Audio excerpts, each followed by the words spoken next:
Bonjour, bonjour bien-aimés, que l'Éternel Dieu vous bénisse. Vous tous qui nous suivez, même à travers les réseaux sociaux, nous vous saluons. Que la grâce du Seigneur notre Dieu soit sur vous. Aujourd'hui, nous sommes le dimanche 6 juillet 2025. Et par la grâce de Dieu, nous avons un thème que nous allons exploiter encore pour aujourd'hui.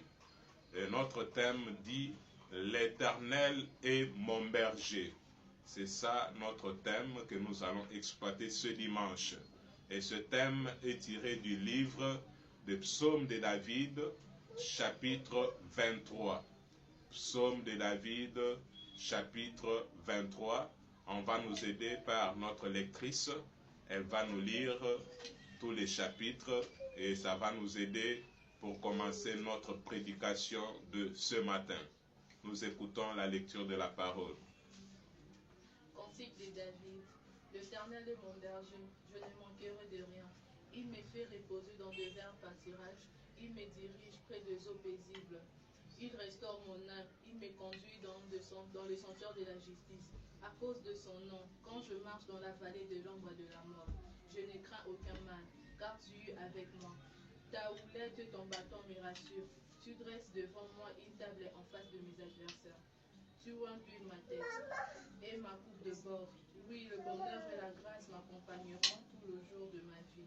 Et j'habiterai dans la maison de l'Éternel jusqu'à la fin de mes jours. Acclamons pour la lecture de la parole du Seigneur. Acclame très bien pour la parole du Seigneur. Alléluia. Comme je l'ai dit, notre thème, c'est « L'Éternel est mon berger ». David, il faut d'abord connaître l'historique de cet homme. Comment il est arrivé à écrire ce livre, ou bien ce chapitre des psaumes, chapitre 23. David, d'abord, était un berger. Parce que la Bible nous renseigne que parmi tous les frères de David, c'était lui, la seule personne à qui on avait confié la charge de garder les brebis par son père. Son père l'avait envoyé dans la brousse afin qu'il puisse garder les brebis, qu'il puisse prendre soin des brebis de son père. Alors que tous les autres frères de David, ils étaient des militaires, des soldats qui étaient engagés au front pour combattre les ennemis. Mais David, lui, il était dans la brousse. C'est là où il était en train de garder ses brebis. C'est là où il a appris comment un berger peut entretenir ses brebis.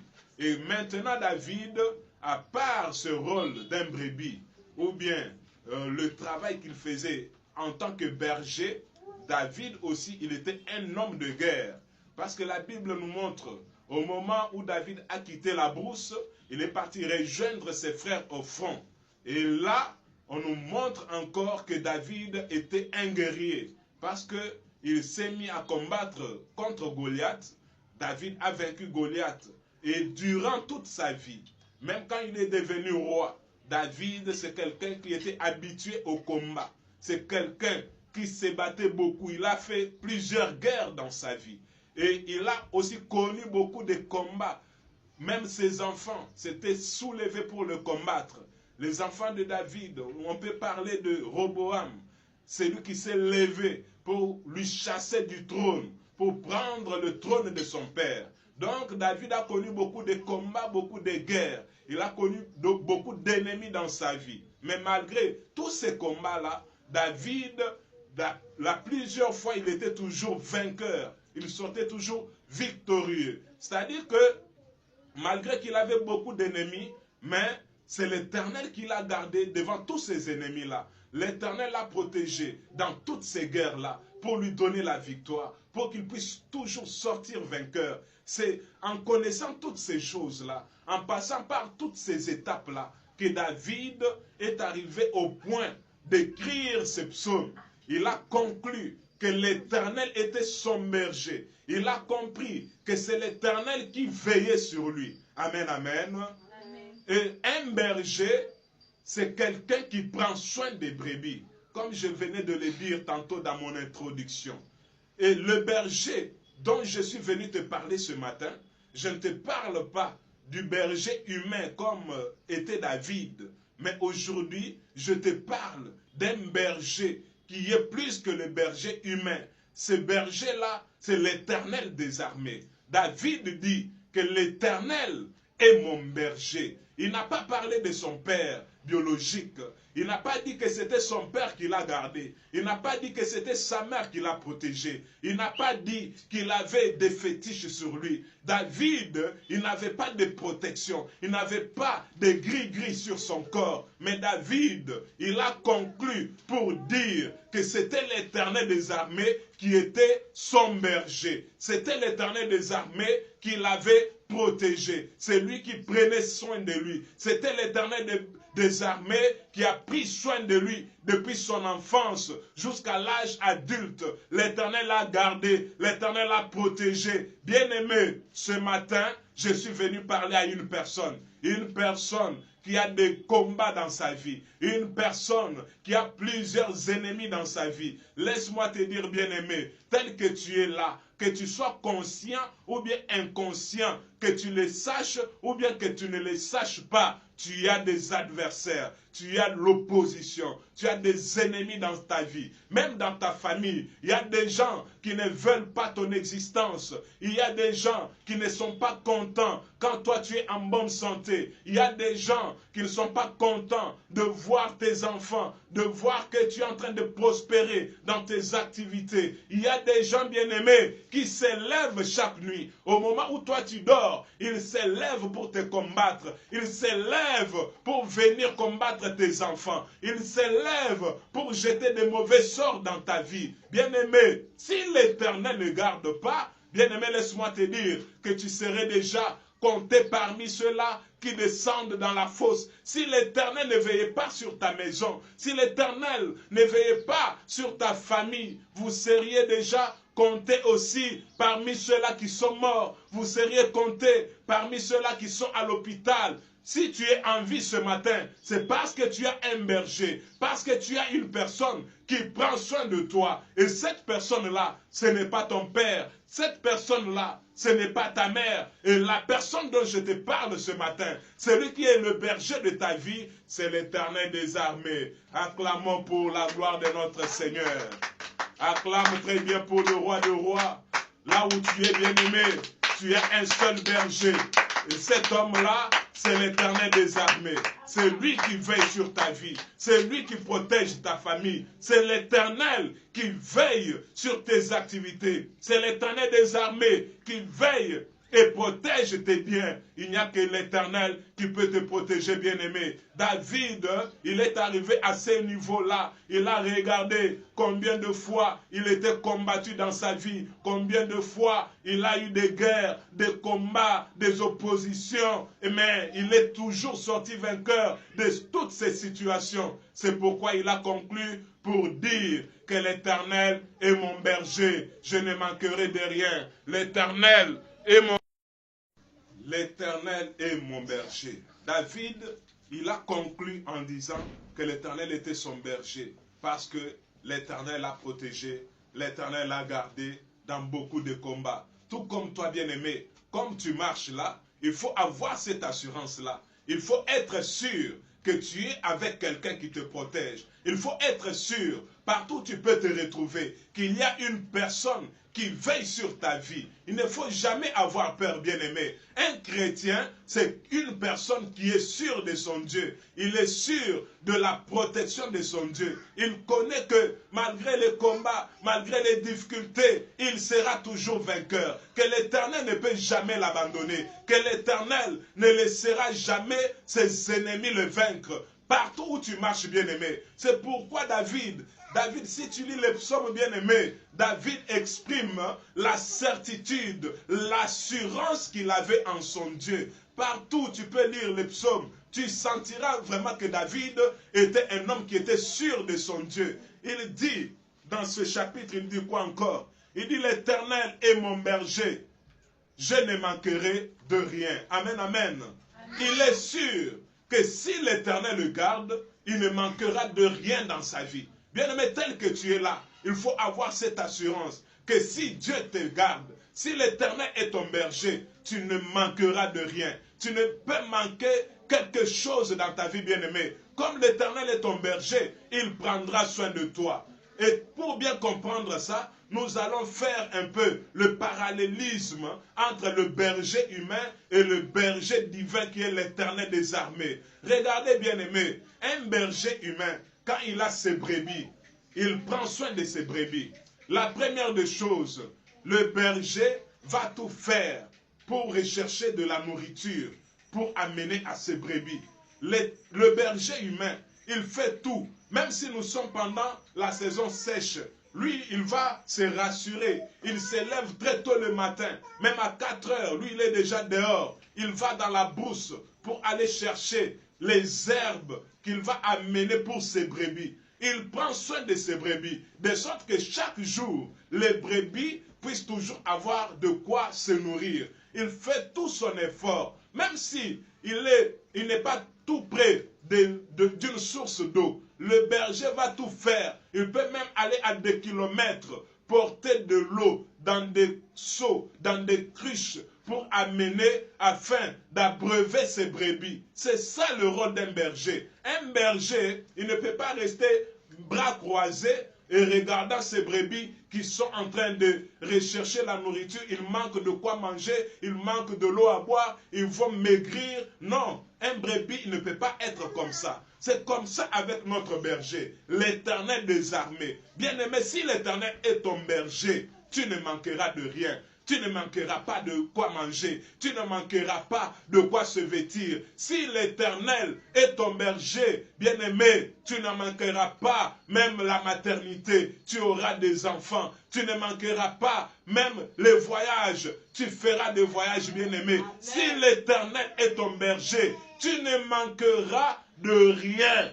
David a dit, je ne manquerai de rien. C'est-à-dire que tout ce dont tu as besoin, l'Éternel va te le donner. Si tu as besoin des enfants, tu auras les enfants bien-aimés. Si tu as besoin d'un mariage, tu auras un mariage. Si tu as besoin d'avoir un visa, l'Éternel te le donnera. Tu ne manqueras de rien. Le problème, il faut que l'Éternel soit ton berger. L'Éternel, s'il est ton berger, tu ne manqueras de rien. Tout ce que tu désires dans ton cœur, ton berger va te le donner. L'Éternel est là tout près de toi. Il veille sur ta vie bien-aimée. Il contrôle toutes les choses afin que tu ne manques de rien, que tu aies toutes choses, que tu manges le matin et que tu manges le soir, que tes enfants soient toujours en bonne santé, que tes enfants puissent étudier. L'Éternel veillera sur ça. Bien-aimé, cela ne dépend pas de tes efforts. Cela ne dépend pas de ta connaissance ni de ton intelligence, mais ça dépend de celui qui est ton berger. C'est lui qui veille à ce que tu ne manques de rien. Il prendra soin de toi, bien-aimé. L'Éternel, s'il est ton berger dans ta maison,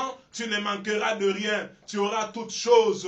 Tes enfants prospéreront. Tes enfants iront de l'avant. Ils étudieront et ils achèveront leurs études. Pourquoi? Parce qu'il y a une personne qui veillera sur ça. Il y a une personne bien-aimée qui est derrière vous pour vous protéger. Vous serez en bonne santé. Même si les ennemis s'élevaient comme un fleuve, la Bible me dit que l'Esprit de l'Éternel les mettra en déroute. Pourquoi? Parce que c'est l'Éternel qui est ton berger. Acclame pour la gloire de notre Seigneur. Acclame très bien pour le roi de rois. L'Éternel est mon berger, je ne manquerai de rien. Tu ne manqueras de rien, bien-aimé. C'est ça la première des choses que David souligne, qu'un berger fait dans la vie de ses brebis. L'Éternel, s'il est ton berger ce matin, je suis venu t'amener une bonne nouvelle. Toi qui crois que tu es délaissé, tu es en train de pleurer, tu te tourmentes, tu te poses des questions. Pourquoi je manque de ça? Pourquoi je manque de ça? Bien-aimé, la première chose, commence à contrôler d'abord ta vie. Est-ce que l'Éternel est ton berger? Pourquoi tu manques ces choses-là? Pose-toi la question.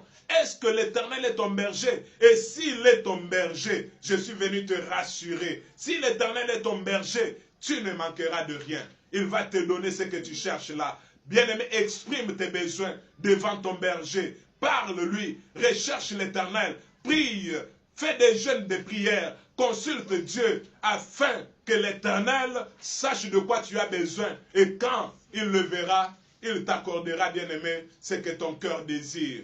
La deuxième chose que David nous dit dans ce chapitre, il dit, il me fait reposer dans des verts pâturages. Amen, amen. Amen. L'Éternel est mon berger, je ne manquerai de rien. Et il ajoute pour dire, il me fait reposer dans des verts pâturages. Ça, nous rentrons encore pour voir comment le berger humain se comporte avec ses brebis. Vous allez voir un berger, quand il se réveille le matin, comme je l'ai dit, la première des choses, il doit se soucier que ses brebis aient de quoi manger, qu'ils aient de l'herbe à brouter. Si l'endroit où il se retrouve avec ses brebis, il n'y a pas d'herbe pour que les brebis puissent se nourrir, tu vas voir le berger, il va prendre son troupeau. Il connaît déjà, lui, il a déjà exploré le milieu. Il va maintenant prendre les brebis, il va commencer à les conduire. Amen, amen. Amen. Il va les conduire, les amener maintenant dans des verts pâturages, à un endroit où il y a beaucoup d'herbes pour se nourrir. C'est là où il va amener ses brebis. Et quand ils arrivent à cet endroit-là, il va les laisser se reposer. Amen, amen. Amen. L'Éternel, s'il est ton berger, il te donnera le repos. Amen, amen. Amen. Aujourd'hui, je suis venu parler à une personne. Une personne qui a fourni beaucoup d'efforts dans sa vie. Tu as beaucoup travaillé dans ta vie. Tu as fourni des efforts pour te nourrir, pour nourrir tes enfants, pour les envoyer à l'école, pour payer les minervales. Tu as fourni beaucoup d'efforts. Mais ce matin, je suis venu proclamer le repos pour ta vie. L'Éternel, s'il est ton berger, il va te donner le repos. Et ce matin, c'est ton temps de te reposer, bien-aimé. Parce que l'Éternel va prendre maintenant ses responsabilités. L'Éternel va maintenant prendre la charge de ta vie. Bien-aimé, je te parle ce matin pour te dire que nous avons un Père qui est responsable. Et ce Père-là, c'est l'Éternel des armées. C'est un Père qui est responsable. Il connaît prendre ses responsabilités en main. Amen, amen. Amen. Nous n'avons pas un Dieu faiblard. Nous n'avons pas un Dieu qui abandonne ses responsabilités. Non, bien-aimé, ce matin, l'Éternel va t'accorder le repos. Quand il te donne le repos, cela veut dire que lui-même prend les choses en main. Lui-même maintenant prend ses responsabilités. Il va maintenant te mettre dans des verts pâturages. Il te place à un endroit où il y a l'abondance. C'est ça, ce que David veut nous dire. L'Éternel a dit que moi je suis venu afin que mes brebis aient la vie. Mais pas n'importe quelle vie. Il dit, mais qu'elle soit aussi dans l'abondance. C'est-à-dire, ce matin, c'est le temps où l'Éternel te prend, il te place dans l'abondance. Toi, tu vas te reposer. Tu n'auras plus besoin, bien-aimé, de fournir beaucoup d'efforts dans ta vie. Parce que Dieu lui-même prend les responsabilités entre ses mains. C'est le temps où tu travailles peu, mais tu récoltes beaucoup. Où tu fournis peu d'efforts, mais tu récoltes beaucoup. Le temps là, c'est l'Éternel qui te l'accorde, bien-aimé. Parce qu'il est ton berger. David dit, il me fait reposer dans des verts pâturages. Il te donne le repos dans un endroit où il y a l'abondance. Tu auras l'abondance dans ta vie. Tu auras l'abondance dans ta maison. Bien-aimé, l'abondance financière, elle va te poursuivre, bien-aimé. Tu seras dans l'abondance. Tout ce que tu désirais, tu l'auras, mais dans l'abondance. Tu auras les enfants, mais en abondance.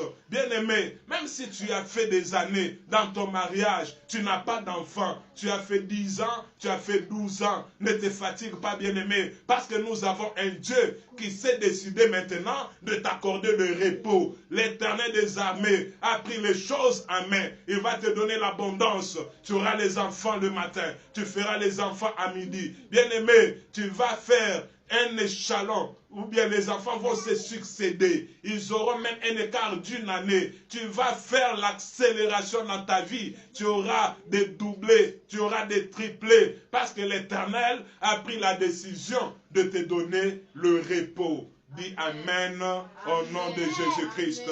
Acclame pour la gloire de notre Seigneur. Acclame très bien pour le roi des rois. Et comme tu es en train d'acclamer, que l'Éternel t'accorde le repos. Que l'Éternel te fait reposer. Que tu te reposes dans l'abondance. Tu fournis peu d'efforts, mais tu récoltes beaucoup. Que tu récoltes beaucoup dans tes études. Que tu récoltes beaucoup dans ton travail. Tu ne fourniras plus beaucoup d'efforts, bien-aimé. Parce que l'Éternel te donne le repos, pas n'importe où, mais dans des verts pâturages. Dans l'abondance, c'est là où l'Éternel te fait reposer. Amen, amen. Amen. Nous continuons encore. Il dit, il me dirige près des eaux paisibles. Amen, amen. Amen. L'Éternel est mon berger. Il me dirige près des eaux paisibles. L'eau paisible, c'est l'eau qui n'est pas agitée. C'est l'eau qui ne connaît pas beaucoup de vagues. David dit que l'Éternel me conduit près des eaux paisibles. C'est l'eau qui est douce, bien-aimée. C'est l'eau qui n'est pas contaminée. Une eau paisible, ça montre que l'Éternel veut t'accorder la paix. Amen, amen. Amen. L'Éternel te dirige, pas dans les troubles. L'Éternel, quand il te conduit, il ne te conduira pas à un endroit où il y a beaucoup de bruit, où il y a beaucoup de troubles. David dit qu'il me conduit près des eaux paisibles. Quand l'Éternel te conduit, bien-aimé, il ne te conduira pas à un endroit où il y a des troubles, où il y a des querelles, où il y a des disputes à tout moment. Non. L'Éternel, s'il veut te conduire, il va te conduire à un endroit où il y a la paix. Dans toute ta vie, partout où tu te retrouves, il faut d'abord contrôler les milieux. Regarde, bien-aimé, si cet endroit-là, il y a la paix ou bien il y a les troubles. S'il y a les troubles, dis-toi que non, ce n'est pas l'Éternel qui t'a envoyé en ces lieux-là. Si tu te retrouves, bien-aimé, même dans ton église, il faut que ça soit une église là où il y a la paix, là où il y a la stabilité. Parce que l'Éternel ne peut pas te conduire et t'amener dans un lieu où il y a des troubles, où il y a des querelles, où il y a des disputes. Les troubles le matin, les troubles à midi. Vous vous reposez un peu, demain ce sont les troubles, ce sont les divisions, ce sont des départs, ce sont des querelles à l'église, ce sont des calomnies. Non, bien aimé, l'Éternel, s'il te conduit, il va te conduire près des eaux paisibles, c'est-à-dire à un endroit où il y a la paix. Tu dois te retrouver, tu es entouré par la paix. Quand tu regardes à gauche, il y a des personnes de paix. Tu regardes à droite, il y a des personnes de paix. Partout, les gens qui sont avec toi, ils te parlent de paix. Ils ne te parlent pas de la guerre. Ils ne te font pas la guerre, bien-aimé. Ils t'amènent à un endroit où il y a la paix. Il faut, bien-aimé, à tout moment, regarder là où tu te retrouves, s'il y a la paix. Est-ce qu'il y a la paix là où tu vis? Il y a la paix dans ta maison. Il y a la paix dans ta famille. Il y a la paix dans ton église. Une église où il y a des disputes matin, midi, soir. Ce n'est pas Dieu qui t'a conduit à cet endroit-là. Il faut que l'endroit où tu te trouves, bien-aimé, que l'Éternel te donne la paix. C'est ce que David nous dit. Il dit, il me conduit près des eaux paisibles. Il y a certains endroits, bien-aimés, tu es vraiment étouffé dans des problèmes, dans des troubles, dans des querelles, dans des disputes. Les gens qui n'aiment pas la paix, les gens qui aiment se disputer à tout moment, ils se disputent de rien. Un petit problème de querelles, un petit problème de troubles, un petit problème de division, un petit problème de disputes. Non, bien-aimé, il faut bien regarder cet endroit-là. Est-ce que c'est Dieu qui t'a envoyé là-bas? Est-ce que c'est Dieu qui t'a conduit là-bas? David dit, l'Éternel, s'il est mon berger, l'Éternel, comme il est mon berger, il me conduit près des eaux paisibles. Il faut que Dieu te conduise et te place, te donne le repos à un endroit où il y a la paix. Il faut que la paix règne dans ta maison. Si l'Éternel est ton berger, la paix régnera dans ta famille. Si l'Éternel est ton berger, la paix régnera dans votre église. Il faut que la paix règne partout où toi tu es. Si l'Éternel est ton berger bien-aimé, il te conduira dans la paix. Tu seras dans la paix. Amen. Tout ce que tu feras, tu le feras dans la paix. Tu feras ton travail dans la paix. Ton ministère sera dans la paix. Il n'y aura pas de troubles dans ton ministère, dans tes études. Tu auras la paix. Dans ta famille, tu auras la paix. L'Éternel des armées, s'il est ton berger, il te conduira près des eaux paisibles. Il n'y aura pas de troubles dans ta vie, bien-aimée. L'Éternel prendra soin d'élaguer les troubles de ta vie. L'Éternel prendra soin de mettre fin à tout ce qui est trouble dans ta vie, dans ta maison, dans ta famille, dans ton ministère. L'Éternel t'accordera la paix. C'est pourquoi on l'appelle le prince de paix. Amen, amen. Amen, Église. Amen. Acclame pour la gloire du Seigneur. Il me conduit, il me dirige près des eaux paisibles. Il restaure mon âme. Le Dieu de la restauration. C'est ça notre thème que nous avons prêché le dimanche passé. Pour ceux qui nous ont même suivis à travers les réseaux sociaux, je crois notre message est là. Vous pouvez le voir sur notre TikTok, Révérend Jacques Kunda. Vous allez suivre ce message sur la restauration divine. Même sur Facebook, nous avons mis ce message-là. Vous pouvez le suivre sur notre page, Révérend Jacques Kunda, la restauration divine. David dit, l'Éternel est mon berger, il restaure mon âme. Restaurer, c'est remettre à l'état initial. Restaurer, c'est arranger quelque chose qui a été détruite. C'est ça. David dit, l'Éternel restaure mon âme. Bien-aimé, là où tu es, peut-être que tu es abattu. Ton âme est abattue. Ton âme est dans des querelles, dans des troubles, est agitée par des problèmes. Laisse que l'Éternel, mon Dieu, puisse restaurer ton âme. Que l'Éternel, mon Dieu, puisse restaurer ta santé. Que l'Éternel, mon Dieu, puisse restaurer tes finances. Qu'il restaure toute ta vie. Qu'il remette ta vie à l'état initial. Et la Bible me dit que la gloire de la seconde maison sera plus grande que celle de la première maison. Quand Dieu restaure ton âme, il te redonne encore la gloire. Et cette gloire qu'il va te donner maintenant va dépasser celle que tu as connue dans le passé. Si dans le passé, tu avais fait des voyages bien-aimés et que ça s'est arrêté au moment où je parle, que mon Dieu restaure, que mon Dieu recommence encore de nouvelles choses dans ta vie, que mon Dieu redémarre encore une nouvelle gloire, une nouvelle saison. Cette saison qui va commencer, ça sera la saison de la paix, ça sera la saison de la joie, la saison de la prospérité, cette nouvelle saison qui va commencer dans ta vie, que ça soit une saison où Dieu va t'élever, il va restaurer, il va encore renouveler des choses dans ta vie. Amen. Il restaure ton âme bien-aimée. Que Dieu renouvelle des choses. Que Dieu fasse que ce que tu as connu dans le passé, ça soit moindre par rapport à ce qu'il va commencer dans ta vie, dans le futur, dans le présent. Que ton présent dépasse ton passé. Qu'il restaure ton âme. Qu'il renouvelle encore la gloire dans ta vie au nom puissant de notre Seigneur. Il ajoute encore, il dit, il me conduit dans les sentiers de la justice à cause de son nom. Amen, amen. C'est-à-dire que l'Éternel te conduira dans la justice. Il va te justifier. Bien-aimé, l'Éternel ne te laissera pas marcher dans l'injustice. L'Éternel ne te laissera pas marcher dans des péchés, dans des choses qui sont en train d'essuyer son nom. Non, l'Éternel, il te conduira dans les sentiers de la justice. Partout où tu seras bien-aimé, il y aura la justice. il y aura l'équité, il y aura un bon traitement pour ta vie. Les gens te traiteront bien. Les gens bien-aimés seront favorables à ton égard. Les gens t'accueilleront bien partout où tu passeras. Parce que l'Éternel est ton berger. Il te conduira dans des sentiers de la justice à cause de son nom. Amen, amen. Amen. Nous allons vite pour réduire un peu les minutes.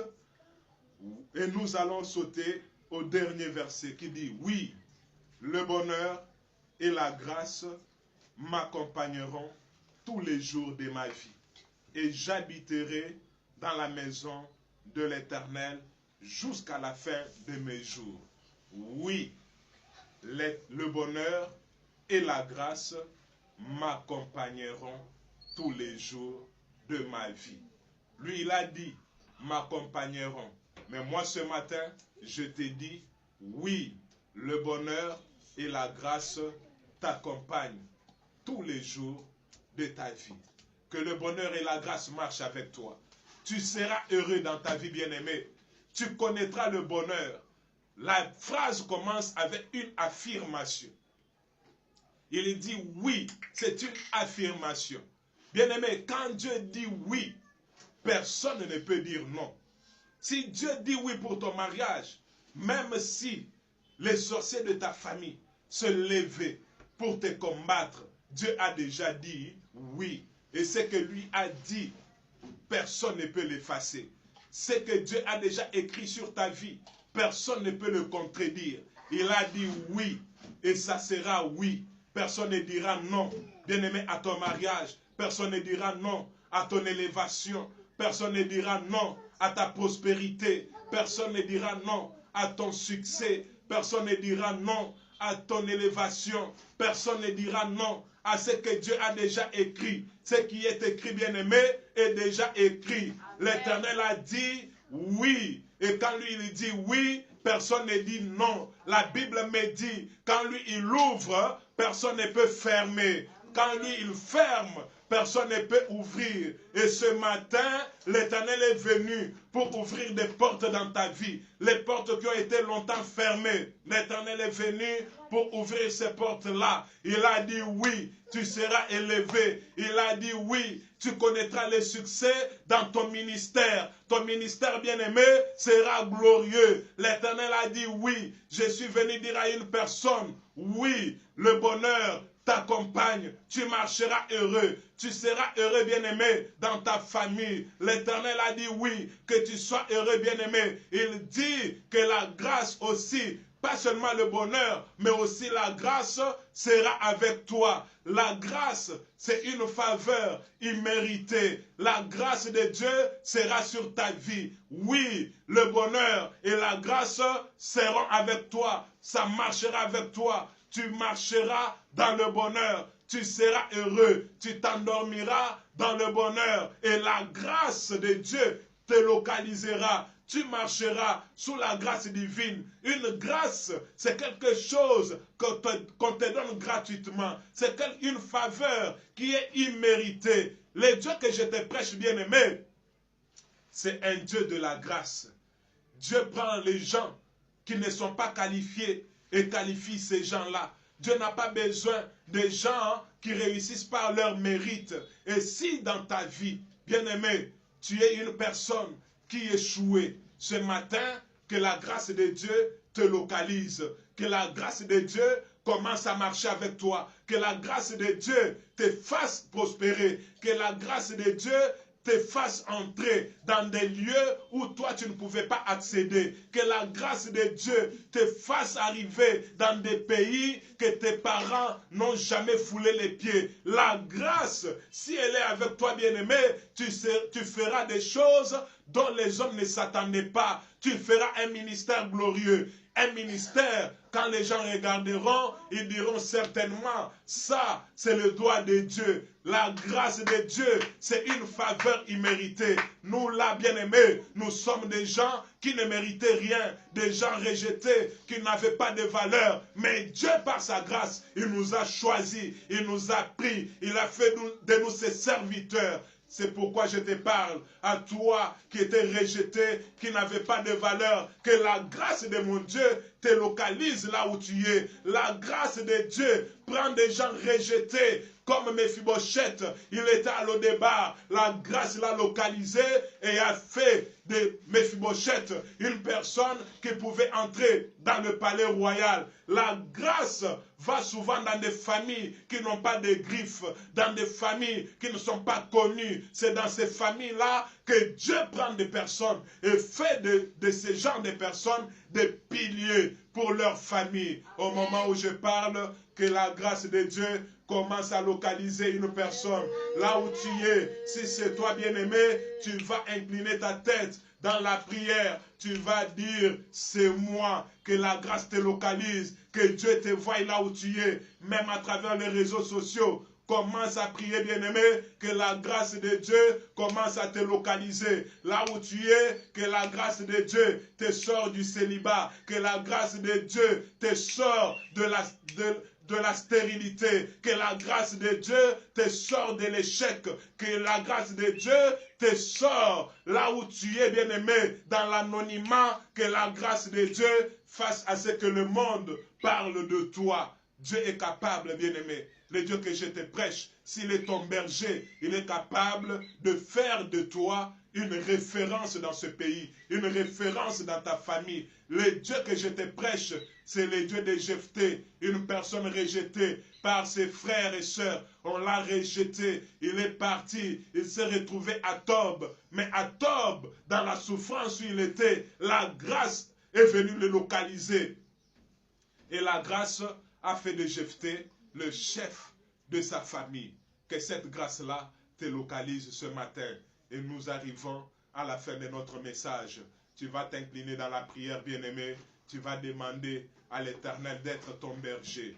Dis à Dieu, même si je m'étais éloigné de toi à cause de mes péchés, ce matin je retourne vers toi. Sois mon berger. Accepte de me conduire. Accepte de veiller sur ma vie. Accepte de protéger ma famille. Bien-aimé, commence à prier au nom puissant de notre Seigneur Jésus. Et que Dieu vous bénisse pour ce matin.